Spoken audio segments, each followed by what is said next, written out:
Welcome to the Freelance Writing Podcast, hosted by Melanie Green.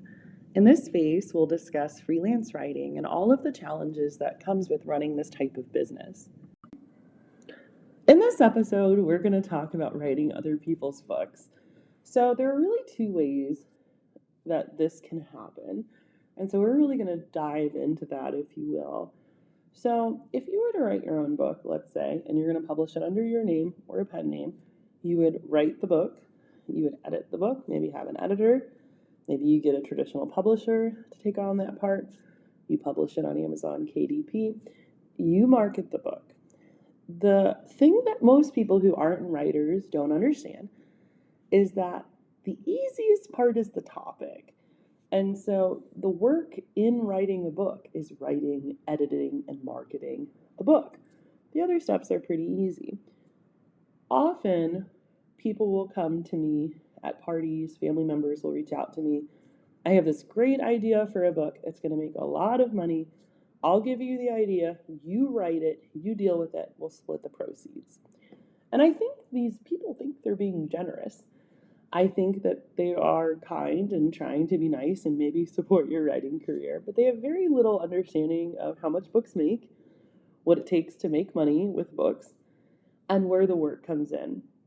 So every writer I know has dozens and dozens, if not hundreds of ideas of books that they can write.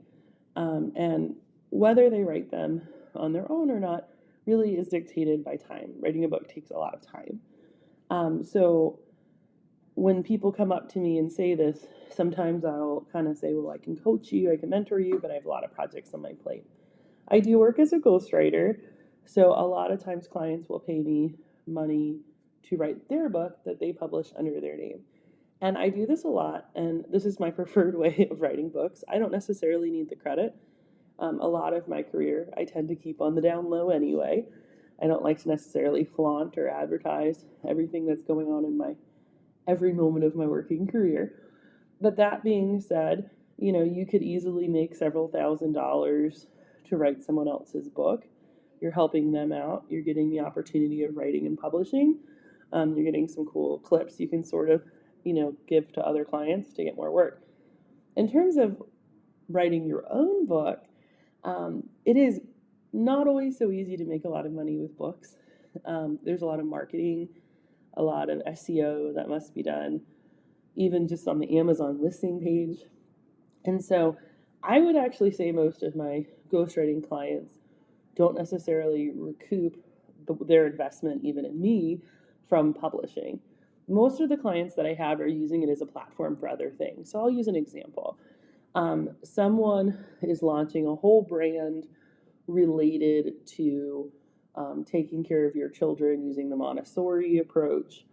And so we wrote this book together. Let's say she paid $3,000 for this book that I wrote for her. So she may or may not have earned $3,000 in sales, but that wasn't the reason that she published the book. She published the book to become an expert, to be able to launch her career, which she did successfully do. She was able to say, I'm the author of this, best-selling book on Amazon. And so regardless of what it made, her goals were accomplished. And I would say that's most ghostwriting clients. In terms of books that I have written and I have had to market, marketing can be expensive and there are no guarantees in what you're going to earn. So a lot of times people are like, you're going to make millions of dollars off my idea. That's just simply not true. So can you make a lot of money in publishing? Of course you can. But I think that the people who approach you for these ideas, they're not necessarily going to market it. They don't see it as a business, because that's really what it is. It's a business. So if you're not willing to do the business side of it, ghostwriting is great because you can still write for other people, but you can make money without having any strings or royalties or percentages attached to it.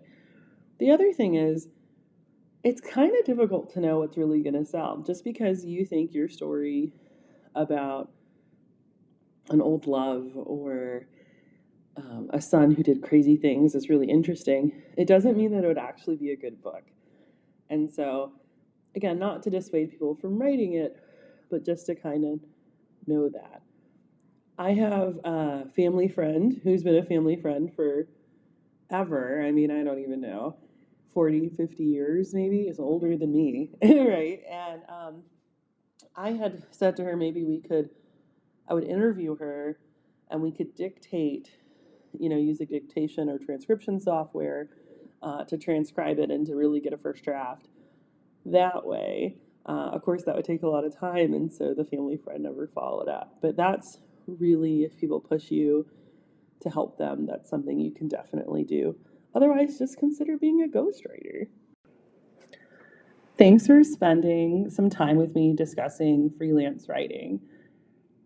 If you'd like to connect with me further, please feel free to reach me at my website at www.melaniegreen.info.